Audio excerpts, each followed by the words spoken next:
Let's begin the journey together to Ahavas Hashem, to loving God. In Evan Shleimer, they bring down in the name of the Gaon the following thing. He says as follows: Bitochoin v'histapkus heima klolim lechol amidas tovas. Having bitochon, reliance on Hashem, and histapkus, and being contented with what you have, they are the fundamental principles of all good midas. V'haim hefech taiva v'chemda. And they stand in juxtaposition to two things, taiva and chemda. Taiva is desire for physical things which you can ingest, which we've discussed before. And chemda is the desire for possessions, for money, for wealth, things which are unable to be absorbed by the body. But the Gra lays down for us these two opposite ends of the spectrum in this midah. And he clarifies a little bit later, and we'll see it together, that on the one hand you have Chemdas Mamon. On the other end of that midah is called histapkus, which means you have no desire for further money. You are contented with the amount of money that you have. In other language of the Mishnah, they call it simcha bechelkoi. You get joy from what you have. There's no desire, chemda, for more. That is the spectrum of the midah for the desire for money. And he says, Kol ha'aveiros v'chatoim boim mechemda. All sins are born out of chemda. K'moishe amru, as it says, Ki lo yisachmoid kolel kol hadibros v'kol haTorah. That the last of the 10 commandments, lo yisachmoid, incorporates and encapsulates all the 10 commandments and the entire Torah in its entirety. The histapkus, and the flip side of that midah, the other end of that spectrum, being contented financially, shehu hahipuch, which is the opposite of Chemdas Mamon, hu yosoid shel kol haTorah. That's the foundation midah of the entire Torah. The Gra has laid for us our first foundation stone, and that is that this midah, which we've been grappling with, working with, harnessing, utilizing, he says you have to understand that it has another end of its spectrum. When that midah is in its perfected state, Chemdas Mamon transforms into a midah called histapkus, contentment with your financial lot, happiness with what you have, and it's the foundation of the entire Torah, that midah. Part 1. Would like to now journey with you in the Maharal, because the Maharal also discusses this midah of histapkus, the opposite end of the spectrum of Chemdas Mamon. The Maharal is discussing a Gemara in Brochos which we've learned together before. Let's see it again. Amar B'chia Mishmei De'ula, Godel Anenem Yegia Kapo Yoseh Me'Yiras Shamayim. Greater is the person who enjoys the works of his own hands than somebody who has Yiras Shamayim. The Maharal explains that B'chia is comparing two types of people. One, a person who has this midah called histapkus, who's got enough. He doesn't need more money. He gets joy, satisfaction, happiness from what he has now. He's comparing that person to somebody who lacks that midah but has Yiras Shamayim. And Rabbi Chia proves that the person who has histapkus is greater than the person with Yiras Shamayim. How is that? Says Rabbi Chia, Te'ilu b'nene yegia kapoi kosiv, regarding the first person it's written, Ashrecha b'toivlach. He will be happy and it will be good for him. Ashrecha b'olam hazeh, he'll be happy in this world, v'toivlach l'olam haba, and it'll be good for him in olam haba. Ve'ilu b'yiras shamayim kosiv, but regarding the person who's just got Yiras Shamayim, it says by him, Ashrei ish yorei Hashem. Happy is the person who has fear of God. But it doesn't say v'toivlach, which is in reference to olam haba. The Maharal is intrigued, as are many of the other Rishonim and Achronim. How can it be that a person who has this tray of histapkus, of getting joy from your lot, can be on a greater madrega than a person who's got Yiras Shamayim? Not only that, the place where that greatness is felt from the psukim, it seems, is actually in Olam Haba. Because they both are referred to as Ashrei. In the description of their experience of this world, there's happiness. But Toivach, where it will be good for you, says the Gemara, that's in Olam Haba. That only had reference to the person who was contented with his lot. It's not only a this worldly improvement of your experience and a greatness, but it's a next worldly greatness that the person who's mistapek has over the person who has Yiras Shamayim. And the Maharal has 3 different explanations of it. The one I'll share with you outside, and he says as follows. He says that the primary midah a person needs to enjoy Olam Haba is his stapkus. Being contented with what you have. Because in Olam Haba, you can never get more. You will always only have what you have. And so if you've developed the tray of his stapkus here, of being happy with what you have, not have a yearning to acquire and amass more than what you have outside of yourself, that's the primary midah that you need to enjoy Olam Haba.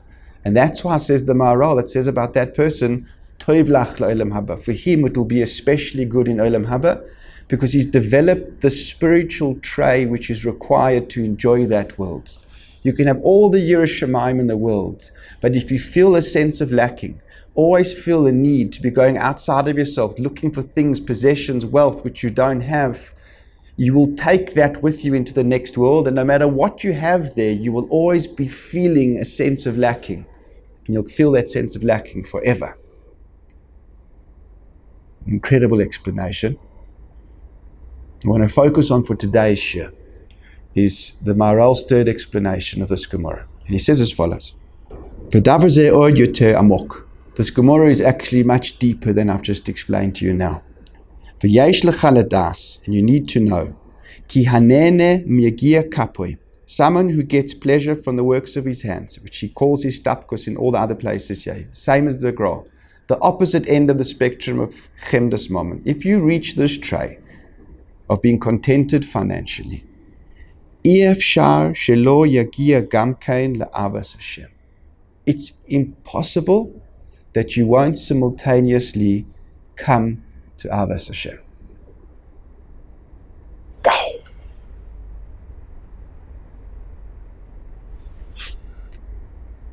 There it is, black and white. The journey from being self-centered to being in love with God is the self-same journey of fixing up the midah of Chemdas Mamon and converting it to its other end, to his stapkus, to having simcha from what we have. How we do that, please God, I'm going to lay out for you over the course of the next few shurim. But let's just indulge a little bit in this Maharal as we finish off, because he goes on to explain why is it that his stapkus goes hand in hand with Ahavas Hashem. It's impossible. You'll never reach his stapkus without being deeply in love with God. This is the journey that every businessman has to journey on. The pathway to find God is not leaving money. It's within the realm of money, but growing in that space, elevating ourselves so that we're not driven by money, but we're contented by money. But the work is still in the office. He says as follows. If someone gives you a present, and the present that you receive is so beloved and dear to you, how can you not love the one that gave you that gift? That's how the love's formed. Because even when you're in the state of his stapkus, you will still value money tremendously. It will be precious to you. And when you get given it as a gift by God, he will be beloved to you for the most incredible gift that he's given you. They go together. An amazing thing, and it needs work. But his stapkus doesn't mean that money becomes valueless. Absolutely not. Money is incredibly valuable. He says it. Oisa hamatona ahuva ala makabel b'yoter. It's so beloved to you still, but you mistapek. It's enough. What you get is enough. You get so much joy from it. But you don't want more. You'll inevitably love the giver of that incredible gift. Ukfar amru sha'ava yosem min yira. And they always said that love of Hashem is a higher madrega than fear of Hashem. It says the Maharal, that's why Reb Chia said, greater is the person who's contented with his lot than somebody who's got Yira Shemayim, because the Torah always said that Ava trumped Yira. And Ava will always come along with his stapkus. And he concludes, Lefichach hakosov zochar elu shneim yoser. That's why the verse juxtaposed these two midas more than any other two, his stapkus and yira. Shehaim keneged ha-yira v'ha-ava, because they are juxtaposing yira and ava. And listen carefully to this. V'ava gemura, real love, nimtza, will be found b'mi shenene megia kapwe, from somebody who enjoys the work of his own hands, for somebody who has this midah of his stapkus. In that person you will find total love of Hashem.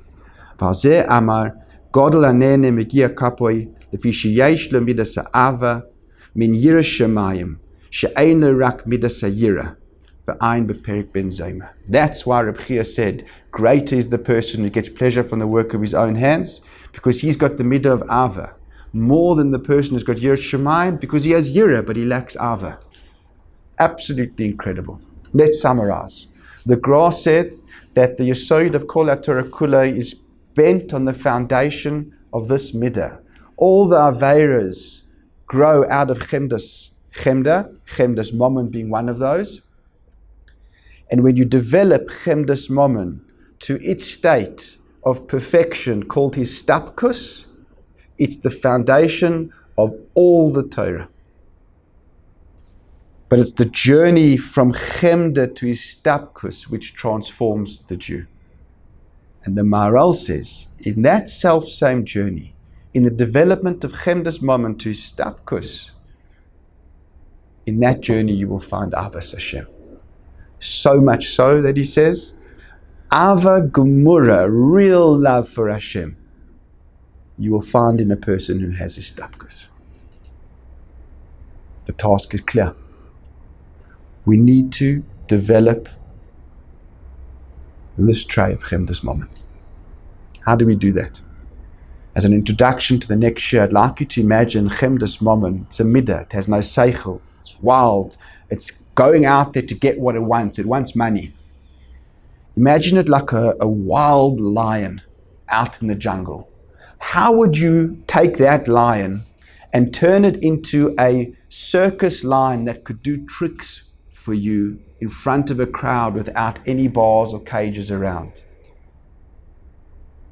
The first thing that you'd have to do is you'd have to catch that lion and put it in a cage. You can't train that lion in the wild. It's got to be contained into a small space where it can no longer run wild anymore. It has boundaries within which it can operate and within which you can work with it on a day-to-day basis. But it cannot run wild. We'll call that contain it. You need to contain it. Then you need to tame it. Calm it down. Let all that energy, that wild energy of the lion, needs to be tamed, quietened a bit, because in its intensity, it's never able going to learn anything or be trained to do anything different than being a killing machine. And after you've contained it and then tamed it, you can begin to train it and teach it to do things that you would never expect a lion to be able to do. And that's the process which I think the Torah lays out for fixing a person's midas, especially in this area of Chemdas Mamon, with very clear guidelines from Chazal how to do it. And I intend to share those with you. How to contain, tame, and then train Chemdas Mamon so that it can journey from being Chemda all the way to Histapkus, which will give us the Ahavas Hashem that we're all yearning for.